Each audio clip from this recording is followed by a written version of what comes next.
t'apporter en fait du bonheur, de l'amour.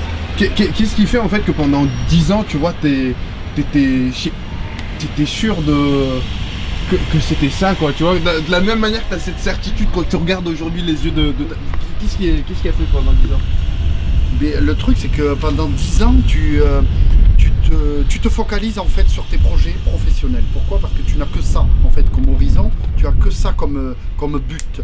Tes buts, quand t'es pas parent, c'est uniquement, enfin mes buts à moi personnellement, du temps que j'étais pas papa, c'était mon avenir professionnel, c'est-à-dire déjà créer mon entreprise, chose que j'ai faite à une petite échelle, la développer, que ça fonctionne correctement, d'en vivre et surtout de faire ce que j'aime faire à titre professionnel. Et depuis que je suis papa, ce qui a changé, c'est cette priorité-là. La priorité n'est plus du tout la même. La priorité aujourd'hui, bien évidemment, elle est de m'épanouir dans mon cadre professionnel, avec mes clients que j'affectionne particulièrement, mes amis, etc. Mais la priorité absolue, elle n'est pas celle-là. La priorité absolue, elle est qu'aujourd'hui, ma fille, l'exemple que j'ai envie de lui montrer, c'est justement l'humilité dont je te parlais tout à l'heure. C'est, ok, tu peux rater ou réussir des choses. C'est pas grave, on a le droit de rater ou de réussir. Dans tous les cas, il faut toujours se remettre à sa place. Il faut toujours rester à sa place. C'est pas parce que tu as réussi quelque chose que ça fait de toi un être supérieur à quelqu'un d'autre.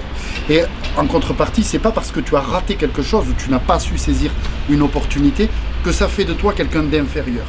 Tout ce qu'il faut se dire, c'est qu'on a droit à faire des erreurs, comme tout le monde. On a droit à faire des erreurs. L'essentiel, c'est d'essayer de se remettre toujours dans son point d'équilibre. Et son point d'équilibre, pour moi, c'est rester quelqu'un de naturel, quelqu'un de poli, quelqu'un de respectueux et surtout quelqu'un de humble. Parce que c'est ce qui se perd de nos jours, selon moi.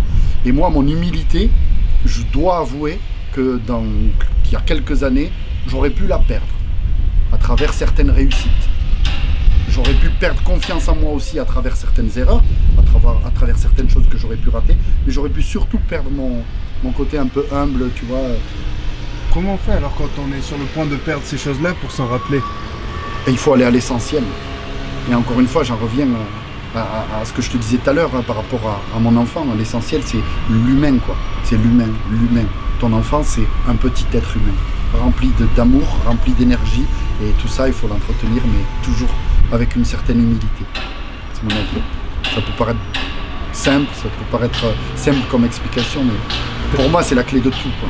Et t'as mis combien de temps à la trouver, cette clé? Quelques années. Il a fallu un peu de maturité, quoi. Une bonne vingtaine d'années, quoi.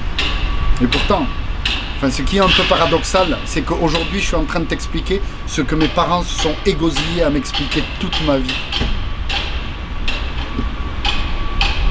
Et aujourd'hui, j'en suis arrivé au même point que.